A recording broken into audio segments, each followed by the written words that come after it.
très bonne fête des mamans. Bonne fête maman. Bonne fête à toutes les mamans, qu'elles soient sur terre ou au ciel, ou même à toutes les mamans de cœur. En tout cas, cette fête, d'où nous vient-elle? Eh bien, la fête des mamans. Ça fait un petit moment que je me suis posé la question. Eh bien, tout simplement, dès l'Antiquité, les mères étaient déjà à l'honneur, mais d'une autre façon. Alors chez les Grecs, c'était la mère des dieux, Rhea, que l'on fêtait.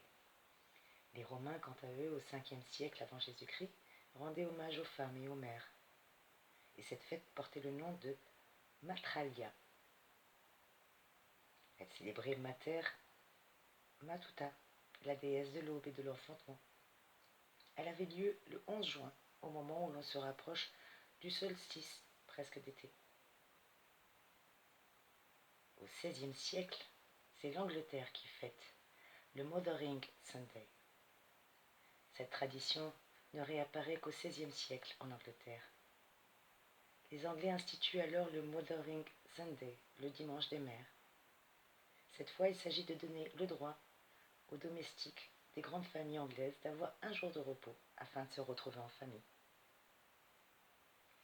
Et au XIXe siècle, eh bien c'est Napoléon Bonaparte qui nous parle d'une fête des mères finalement, mais ce sera que la fête des enfants.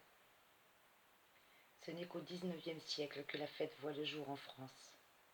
En 1806, Napoléon Bonaparte évoque la création d'une fête des mères officielle, que l'on célébrerait au printemps.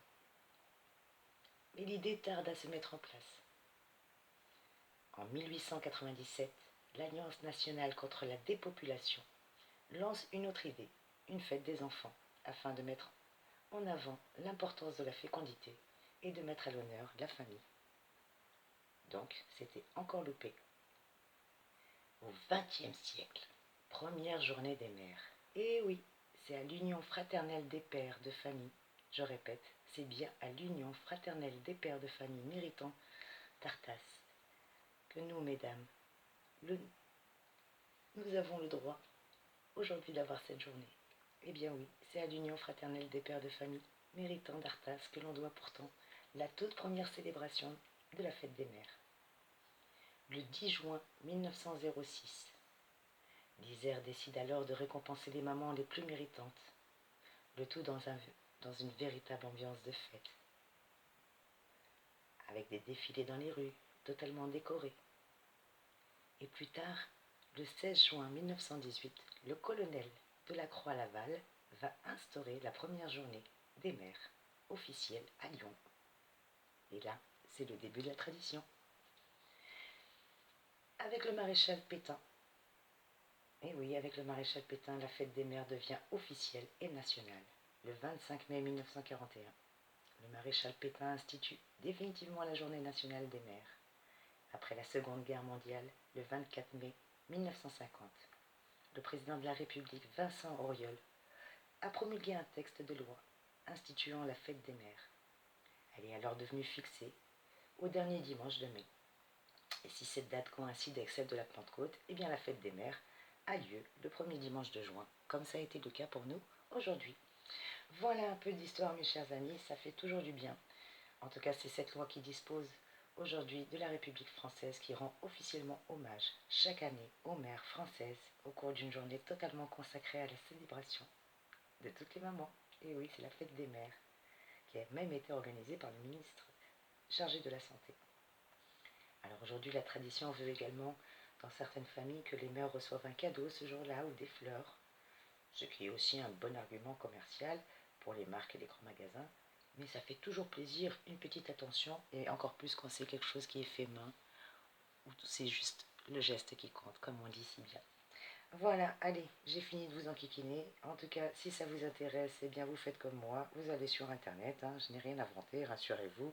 Je ne suis pas une encyclopédie vivante, mes chers amis, mais une chose est certaine, c'est que quelle que soit notre religion, quelles que soient nos croyances, nous sommes tous unis par une chose. Hormis Dieu, bien sûr, l'univers, mais c'est par notre mère, notre maman. Comme dit le vieil adage, papa peut-être, mais maman, c'est sûr. Bon, ben voilà, allez, j'ai fini de vous enquiquiner, en tout cas en cette belle une magnifique journée. J'espère que vous avez passé une pleine lune pas trop excitée en cette journée, que vous allez passer une merveilleuse nuit.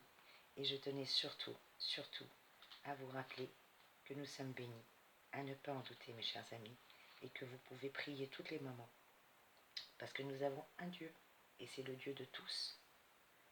D'ailleurs, dans le Coran, sourate 5, verset 33, si Dieu l'avait voulu, certainement il aurait fait de vous musulmans, juifs et chrétiens un seul peuple.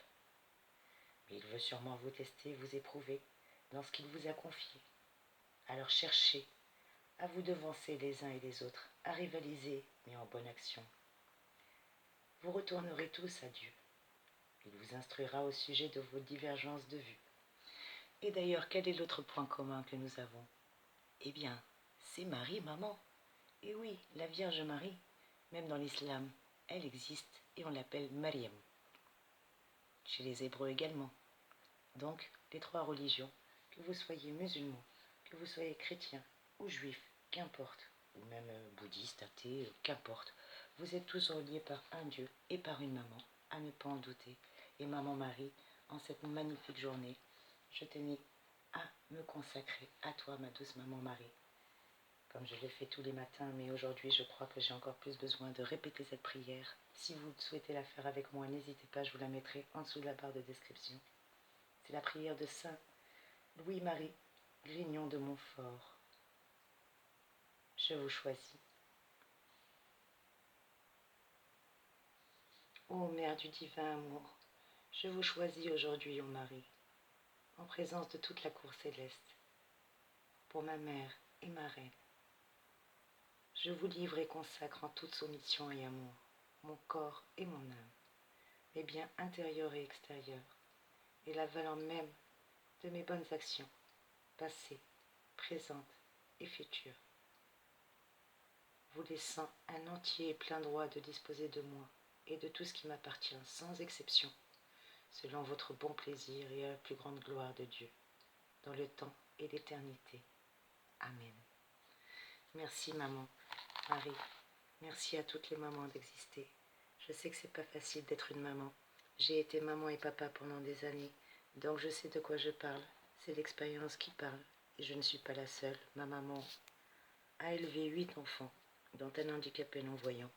Et toutes les mamans courage, il y en a beaucoup, beaucoup, beaucoup. Je pense à toutes les mamans qui nous ont quittés, donc un gros bisou, une douce pensée pour vous toutes, mes chères mamans chéries. Et n'oubliez pas, si vous êtes embrouillé avec votre maman, si malheureusement vous n'avez plus de contact avec elle, envoyez-lui quand même de l'amour, plein de belles énergies.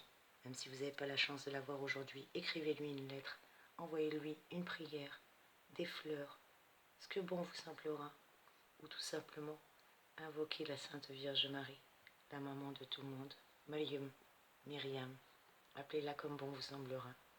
Ça reste la mère de Jésus-Christ, la mère de Sayyidina Isa, la mère de Dieu, mon Christ et mon roi.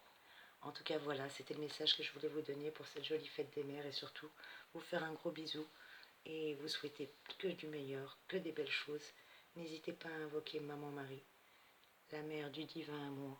N'hésitez pas à l'invoquer si besoin est, par une petite prière que je peux vous partager également si vous le souhaitez, ou faites une petite capture d'écran si bon vous semblera. Allez, je recommence. Voici la petite carte. Si j'évite de mettre mes gros doigts. Voilà, pour la capture d'écran, ça sera un peu mieux peut-être. Et la prière. Vierge toute belle, Mère immaculée, faites de nous des saints. Mère du divin amour et notre mère, priez pour nous. Jésus, Marie, Joseph, sauvez les âmes et priez pour nous. Amen. Voilà mes chers amis, en tout cas moi je vous embrasse très très fort, je vous souhaite une très belle nuit et je vous envoie très très vite les énergies dès que possible mes amis. En tout cas n'hésitez pas à prier, n'hésitez pas à demander et à envoyer plein d'amour. Gros bisous à vous les mamans chéries et n'oubliez pas que c'est une grâce, c'est vraiment une belle grâce d'être une femme, à ne pas en douter. La grâce d'être une femme, c'est le livre que j'ai eu la grâce d'avoir par Sœur Rita. Un gros bisou à toi d'ailleurs, c'est bientôt ton anniversaire. et il vient de Josette Blaquière. N'hésitez pas à le lire si ça vous intéresse, avec une préface de Juan Miguel Garriga. C'est un magnifique livre. C'est vraiment la grâce d'être une femme. Gros bisous à vous et gros bisous à toutes les femmes, à toutes les mamans, qui soient dans le cœur, ou même à toutes les petites sœurs, parce que ce sont quand même des mamans de cœur, même si elles n'ont pas enfanté et qu'elles ont choisi la chasteté. En tout cas, je vous fais de gros bisous, mes chers amis. Je vous envoie de belles énergies et n'oubliez pas que vous êtes bénis, abondamment bénis.